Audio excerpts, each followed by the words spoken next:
Muy buenos días, bienvenidos a este tiempo devocional Tu Palabra para encontrar el camino. Hoy es 9 de agosto del 2024 y vamos a continuar con la lectura de la Biblia en un año, con el libro de los Salmos, capítulos 112 al 114 y la carta de Pablo a los Romanos, capítulo 9, Salmos 112 al 114 y Romanos 9.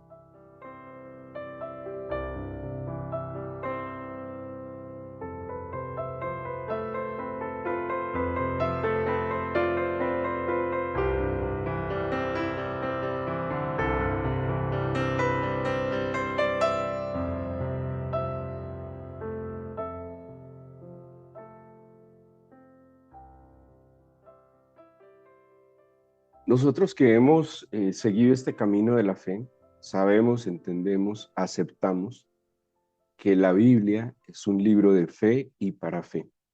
Ha sido la escritura nuestra carta magna a través de la cual hemos podido discernir las palabras del Señor y sus principios, sus parámetros, sus buenos y sabios consejos para cada uno de nosotros. Hay algo en que lo que creo que debemos ser muy sabios y también muy humildes, y es que no tenemos por qué simplemente decir lo que nos conviene o lo que no nos conviene de la palabra del Señor. Principio es principio y, y parámetro es parámetro, y seguramente a través de la historia muchos a conveniencia. eh, en algún momento incluso hemos tratado de acomodar, ¿sí?, la palabra del Señor a lo que consideramos que nos conviene. Pero para podernos dirigir por el Espíritu del Señor y el Espíritu que inspiró las Escrituras como testimonio que tenemos entre nosotros, pues ha de haber una disposición y disponibilidad para que eh, estudiemos, guardemos y, como dice la misma Escritura, pongamos por obra todo lo que en este libro está escrito. Y cuando el Señor le habla, Josué le dice: y todo lo que hagas conforme a lo que en él está escrito, hará prosperar tu camino y todo te saldrá bien.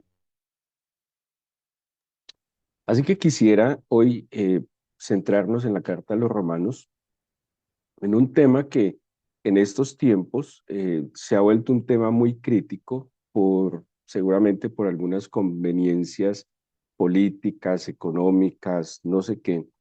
Y como creo yo que la misma palabra nos advierte, nosotros no podemos simplemente movernos por las corrientes que van moviendo a este mundo. El mismo Señor en el libro de Malaquías dice: yo no cambio, y como yo no cambio, mi misericordia no cambia. ¿Qué tal que el Señor cambiara por las circunstancias del mundo? ¿Qué tal que el Señor también se moviera por las corrientes de este mundo? El Señor es inmutable, inconmovible, y en su fidelidad y en su sabiduría, Él ha sido el mismo ayer, hoy y siempre. ¿Sí? El Señor no ha cambiado.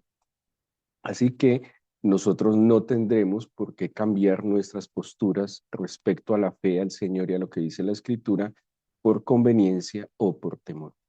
A través de la historia de la humanidad ha habido momentos en que la fe ha sido, digamos, favorable en el sentido de conveniente, en que ha sido aceptada, querida, abre puertas, pero ha habido otros momentos de la historia en que la fe es un problema, ¿sí? Porque no es aceptada, porque es perseguida, porque es menospreciada. Y en cualquiera que sean los momentos, pues si nosotros somos fieles al Señor, hemos de mantenernos, ¿sí? Yo no puedo ser un hombre de fe simplemente cuando me es favorable económicamente o socialmente, sino que yo soy fiel y tengo fe cualquiera que sean los momentos. Es como el matrimonio, los votos que se profesan los esposos. Estos votos demandan que nos mantengamos en la misma postura independientemente de las circunstancias. Y Pablo dice: quiero que nos ubiquemos en lo que la lectura hoy nos invita de Romanos 9, pero quisiera que nos adelantáramos unos versículos para que leamos algo que advierte Pablo cuando le escribía a los romanos. Dice el capítulo 11 de Romanos, capítulo 11, 25 al 27. Y lo dice de la siguiente manera: porque no quiero, hermanos, que ignoréis este misterio. Pablo escribe unas 3 veces acerca de que no quiere que ignoren algo. Por ejemplo, cuando le escribe a los corintios sobre los dones del Espíritu Santo, les dice: no quiero que ignoréis acerca de los dones del Espíritu Santo. Esta advertencia también pienso yo que plantea una preocupación del apóstol de asuntos que en su momento posiblemente eran desconocidos o eran ignorados, no eran tenidos en cuenta. Y él, cuando escribe a las iglesias, advierte: no quiero que ignoren sobre este asunto. En el caso de los corintios les habla: no ignoren sobre los dones del Espíritu Santo. En el caso de los romanos les dice así: no quiero que ignoren este misterio. ¿Cuál misterio? Para que no sean arrogantes. O sea, si ustedes ignoran este misterio, podrían caer en arrogancia en cuanto a ustedes mismos. Y luego va a explicar cuál es el misterio. ¿Qué ha acontecido a Israel? Endurecimiento en parte hasta que haya entrado en plenitud a los gentiles.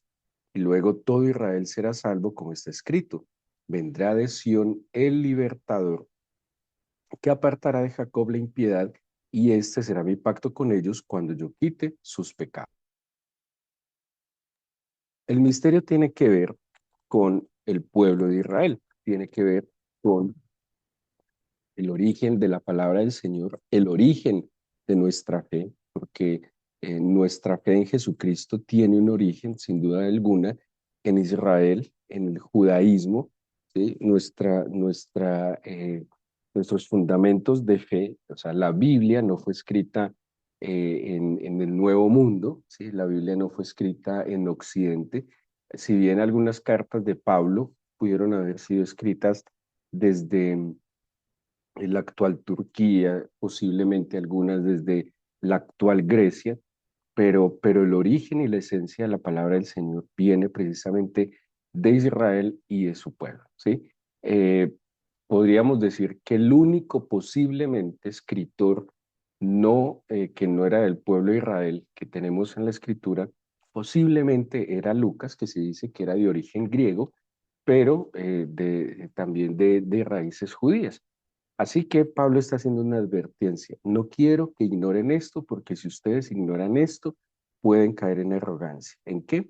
En que algo pasó, hay un plan con el pueblo de Israel que usted no puede ignorar y que no puede tomar una postura equivocada, porque va a caer en un grave error.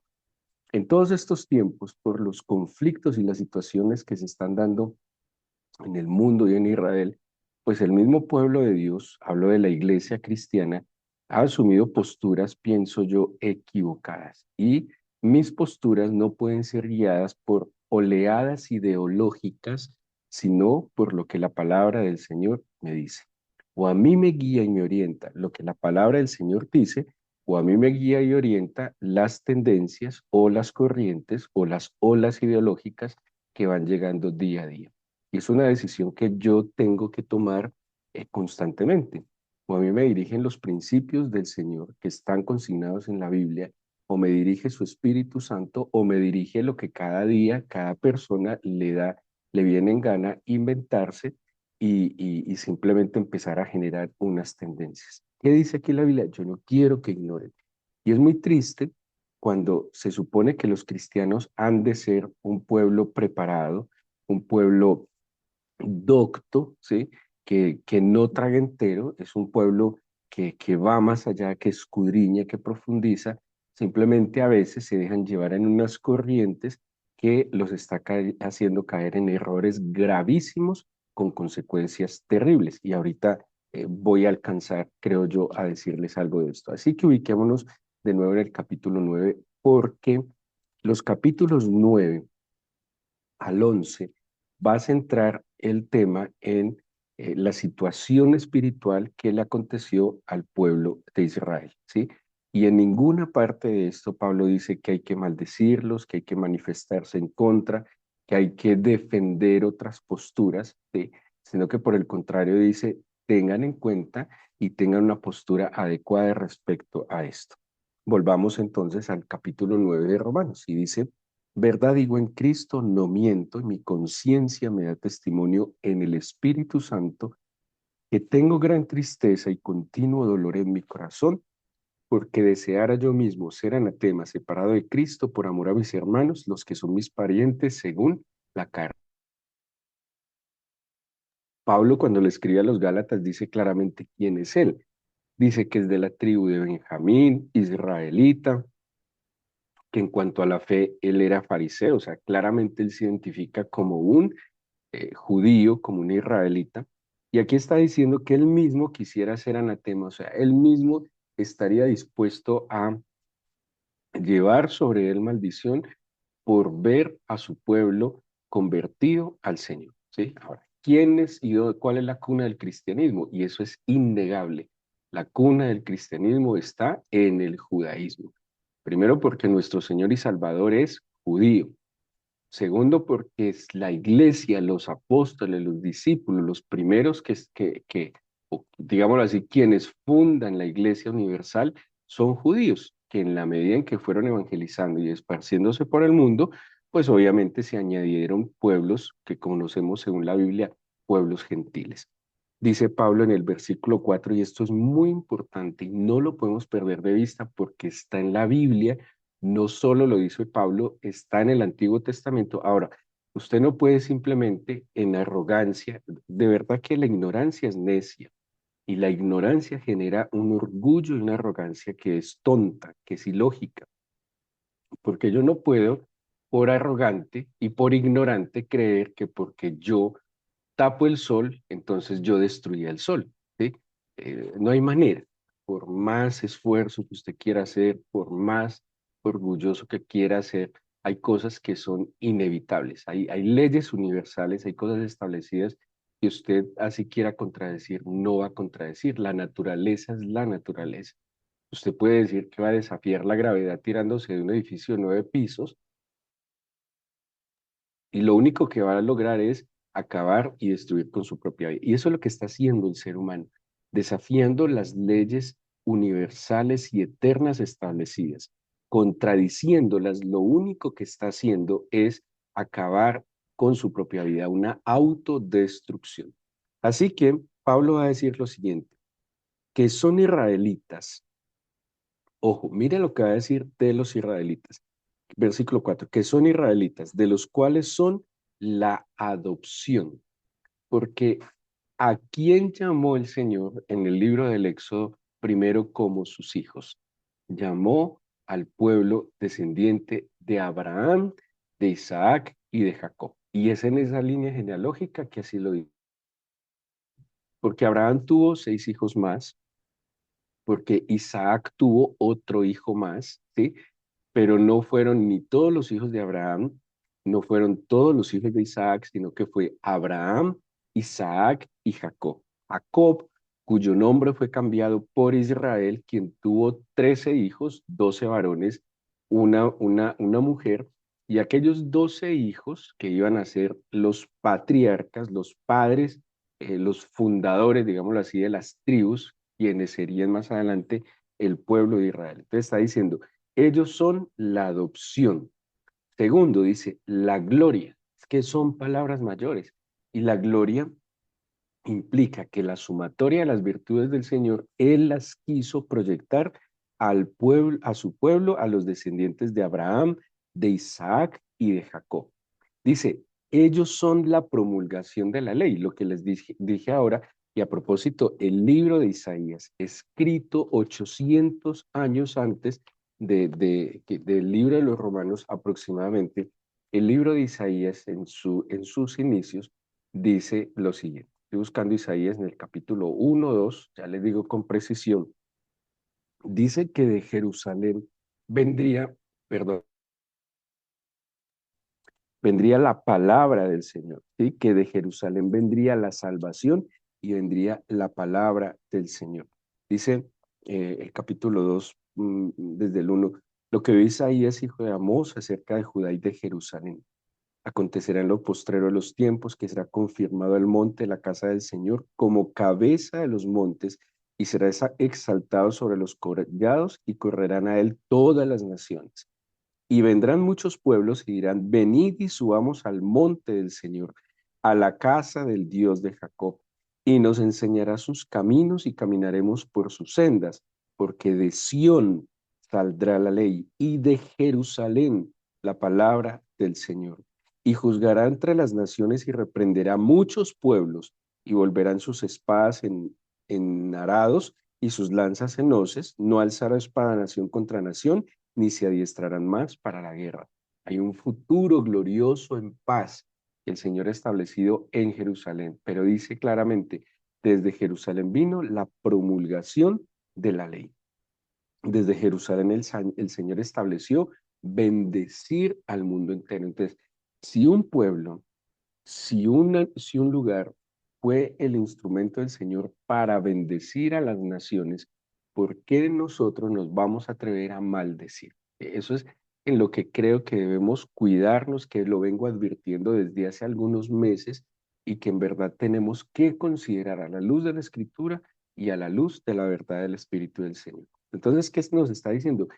De ellos es la gloria, el pacto, la promulgación de la ley, el culto y las promesas. Cuando hablamos del pacto, pues de hecho la Biblia está dividida en dos pactos. Antiguo Testamento y Nuevo Testamento son Antiguo Pacto y Nuevo Pacto. El Antiguo Pacto tenía un sistema cultico sacrificial donde estaba pues todo lo que nos enseñan los ritos de los sacrificios y las ofrendas y todo lo que se ha establecido, pero también viene el nuevo pacto, ¿sí? El nuevo pacto en Jesucristo. Y además, dice, son el culto y las promesas.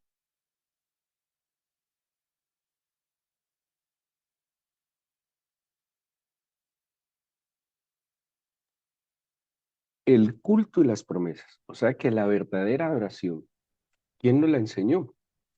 El Señor a través de su pueblo, a través de las instrucciones, a través de estos hombres y mujeres que a través de tantos años, inspirados por el Espíritu del Señor, nos manifestaron el testimonio del conocimiento del único Dios del universo.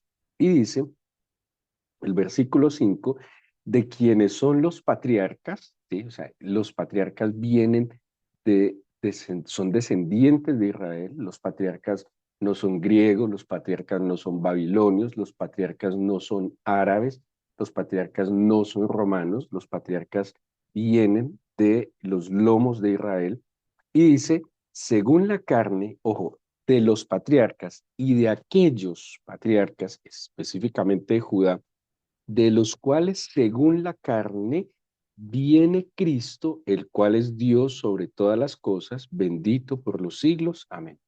Entonces, de allí que muchos a través de la historia han pretendido desligar al Señor Jesucristo del pueblo de Israel, porque a través de la historia ha habido una aversión hacia el pueblo de Israel, ¿sí? Entonces muchos, incluso haciendo un atropello contra la historia, contra la verdad, han tratado de negar de que Cristo es de origen israelita, de origen judío. Nuestro Cristo, es más, Cristo es tan judío que desciende de la tribu de Judá, ¿sí? Él es descendiente de la tribu de Judá por genealogía de su madre biológica y también por genealogía adoptiva de su padre eh, José. Entonces, ¿qué está diciendo Pablo? ¿Cómo nosotros vamos a ignorar este misterio? ¿Cómo nosotros vamos a estar en contra de algo que el Señor ha querido bendecir? Más adelante, pues entra una discusión que el Señor entonces permitió que Israel cayera en incredulidad, porque a causa de la incredulidad de su mismo pueblo, ¿qué pasó con el Evangelio? El Evangelio se esparció a los demás pueblos. El misterio que Pablo va hablando en estos tres capítulos es que dice que tarde que temprano Israel como nación espiritual será restaurada, ¿sí? O sea, como la misma iglesia, yo creo que todos, no todos los que han dicho ser cristianos son cristianos realmente, porque ser cristiano no es decirlo de palabras, ser cristiano es una verdad que se vive desde lo profundo del corazón y que es una vida completamente intercambiada. Ser cristiano no es leer la Biblia de vez en cuando, ser cristiano no es ir a una iglesia de vez en cuando. Ser cristiano va mucho más allá de ritos, tradiciones. Ser cristiano es la vida misma. Yo soy cristiano cuando duermo, cuando camino, cuando trabajo, cuando estudio. Ser cristiano no es algo de ir a un lugar 2 horas y allí soy cristiano. Así como no todo Israel va a ser salvo, digámoslo así, todos los israelitas, pero sí como nación han de ser restaurados, han de ser de nuevo colocados en un lugar especial. Y Dios siempre ha tratado con su pueblo Israel de manera especial. Hay una teoría que usan los cristianos que es equivocada, es lo que llaman como la teoría del reemplazo, donde dicen que la iglesia reemplaza absolutamente al pueblo de Israel y eso no es verdad. La Biblia en el Antiguo y Nuevo Testamento explica que el Señor trata específicamente con el pueblo de Israel y específicamente con su iglesia. La iglesia no reemplaza ni abolió el pacto que el Señor hizo con el pueblo de Israel. Y quiero terminar, porque el tiempo no nos da, con un capítulo en el libro de Números, Números capítulo 24, para que usted considere y tenga muy presente su postura frente a lo que el Señor, creo que los argumentos que les he expuesto hace un momento son suficientes para que yo no levante mi voz en contra de lo que el Señor ha bendecido, porque sobre Israel hay una marca de bendición y hay un origen de mi fe que yo no puedo negar y yo no puedo simplemente pretender maldecir. Pero por si alguna duda, el capítulo 24 del libro de Números, cuando Balac contrató al profeta Balaam para maldecir a Israel, ¿sí? Israel iba a pasar cerca a sus tierras y Balac, por miedo, el pueblo de Israel, contrata a un profeta para que lo maldiga, para que maldiga el pueblo de Israel. Este profeta, por conveniencia, por dinero, estuvo dispuesto a hacerlo. Es lo que está pasando hoy, ¿sí? Muchos por conveniencia toman la banderita de Palestina ignorando una cantidad de cosas de un contexto histórico moderno y antiguo y simplemente asumen postura, repiten frases que son súper necias, sin sentido alguno y de nuevo, por conveniencias o corrientes, simplemente repiten discursos sin sentido. Y estoy hablando incluso de cristianos, llenos de en su corazón, lastimosamente, de engaños, de mentiras, de falsedades y de ignorancia. Balaán entonces, por intereses, quiso maldecir a Israel. ¿Y qué pasó en el capítulo 24? Que cuando Balaam iba a abrir su boca para maldecir a Israel, el Señor no lo dejaba y terminaba bendiciéndolo. Pero quiero leerles la última parte o una parte de lo que va a decir Balaam. Dice el versículo 1 del capítulo 24 de Números. Cuando vio Balaam que parecía bien al Señor que él bendijese a Israel, no fue como la primera y segunda vez en busca de agüero, sino que puso su rostro hacia el desierto. Versículo 2. Y alzando sus ojos, vio a Israel alojado por sus tribus, y el Espíritu del Señor vino sobre él. Entonces Balaam tomó su parábola y dijo Balaam, hijo de Beor, y dijo el varón de ojos abiertos, dijo el que oyó los dichos de Dios. Escuchen, aquí Balaam está diciendo, es que esto se lo escucha a Dios. Dice, el que vio la visión del Omnipotente, Balaam, escuchó y vio una visión de parte de Dios. Y dice, caído pero abiertos los ojos.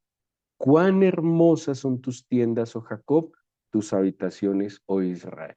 Él estaba aquí puesto para maldecir y terminó bendiciendo. Versículo 6, como arroyos están extendidas, como huertos junto al río, como aloes plantados por el Señor, como cedros junto a las aguas. De sus manos destilarán aguas y su descendencia serán muchas aguas. Enaltecerá su rey más que Agag y su reino será engrandecido. Todo esto son profecías que se han de cumplir o se cumplirían en el Señor Jesús. Dios lo sacó de Egipto, tiene fuerzas como de búfalo, devorará las naciones enemigas, desmenuzará sus huesos y las traspasará con sus saetas. Se encorvará para echarse como león y como leona, ¿quién lo despertará? Y ojo cómo termina esta bendición. benditos los que te bendijeren y malditos los que te maldijeren. Qué temor del Señor, maldecir lo que el Señor quiso bendecir. ¿Sí? Es como, usted se sabe que es un bendito del Señor, usted sabe que usted es un beneficiado de la gracia del Señor. Bueno, a nosotros también nos cubre el que somos benditos y que son benditos quienes nos bendicen. Pero asimismo el Señor quiso poner una bendición muy especial sobre su pueblo y sobre su tierra. Y hay de aquellos que maldigan a lo que el Señor quiso bendecir.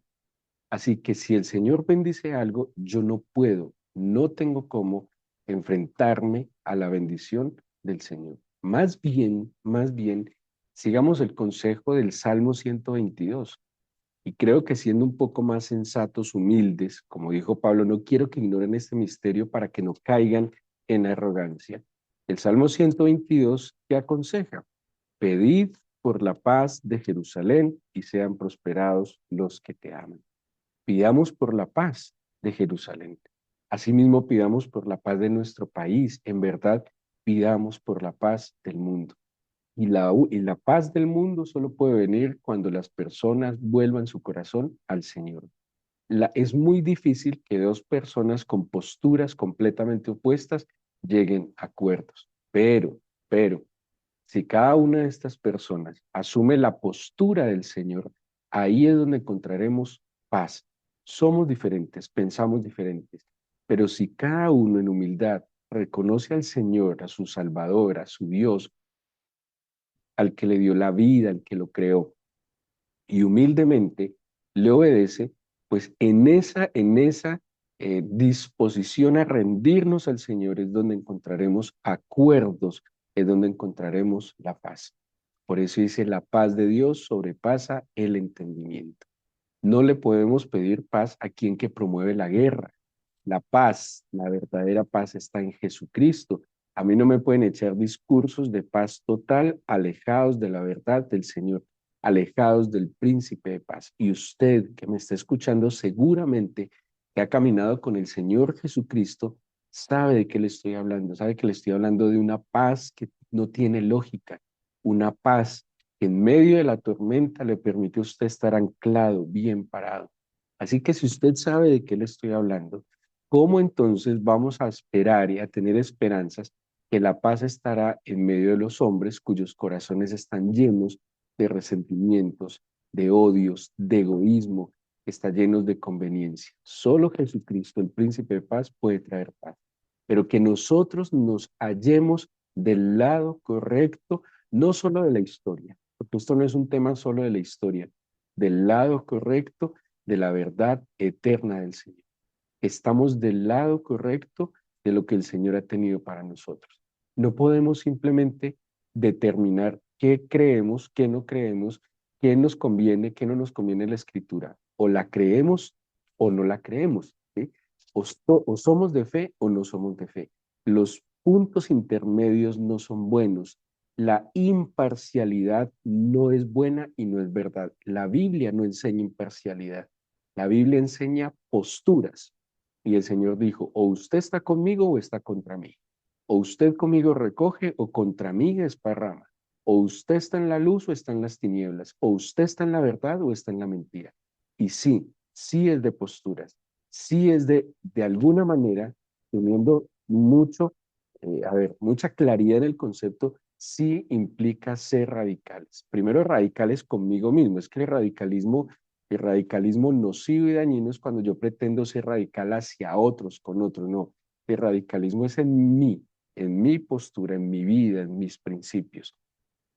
Yo debo ser estricto con mi modo de vida y en la medida en que mi vida sea un ejemplo para otro, así es que yo puedo modelar. Yo no puedo exigirle a otro lo que yo no hago. ¿Sí? Ahí está el radicalismo. El radicalismo no es imponerle a otro lo que yo ni siquiera soy capaz de hacer. Eso no es radicalismo, eso es hipocresía. Radicalismo es que yo creo, yo obedezco, yo me comporto, yo me conduzco y trato de permitir que la luz del Señor irradie a través de mí. Y en esa medida en que soy luz y antorcha encendida, cuando hablo de la verdad que impacta mi corazón, posiblemente puedo llevar a otros a que se encuentren con esa verdad, con la salvación, con la paz, con la esperanza, la verdadera esperanza que está en el Señor. Démosle gracias al Señor. Y la única oración que quiero invitarles a que hagamos en esta mañana es que el Señor nos ayude, digámosle humildemente, a abrir nuestros sentidos a la verdad. Y más en estos tiempos de tanta información. Y que creo, yo sé que usted lo debe saber y entender y discernir, que la gran mayoría de la información que circula en el mundo está basada en mentiras, en manipulaciones, en engaños, en conveniencias, que procura es llevarnos a nosotros a, a satisfacer los deseos de otros, pero no buscan nuestro bien.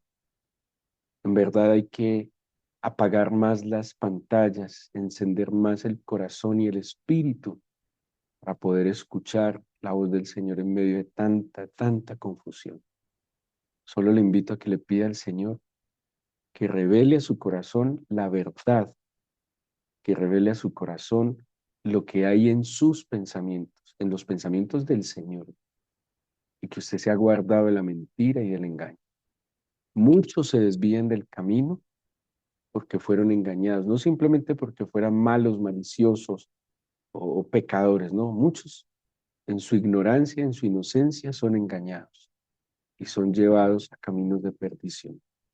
Dígale, Señor, cuídame, guárdame y protégeme y no me permitas caer en maldición por necio, ignorante, Señor, o por facilista en muchas cosas. Te pido por el contrario que reconozca lo que está en tu palabra y que si así como tú no cambias, yo no tengo por qué cambiar, Señor, mi confianza, mi seguridad y mi certeza en ti. Si yo antes, Señor, como dice el Salmo 122, amaba tu casa y oraba por la paz de tu casa, ¿por qué voy a cambiar ahora? Por lo que dicen las nuevas corrientes y olas, Señor, por miedo a la persecución, al que dirán, no, Señor, el que es fiel, el que es fiel siempre, le convenga o no le convenga. Por eso, Señor, permítenos ser un pueblo santo, fiel y apartado para ti siempre, que seamos agradables a ti. Y te pido tu bendición, Señor, tu bendición. Respáldanos, respáldanos, por favor, en la decisión de defender tu causa y de estar a favor de ti, de la verdad, del amor, de la esperanza, la paz y la reconciliación. La reconciliación que no está en imponer en otro lo que yo pienso, sino en que voluntariamente nos sujetemos a tus sanos, limpios y puros pensamientos. Danos tu bendición en este día, en este fin de semana, Señor. Te lo pido en el nombre de Jesús. Amén.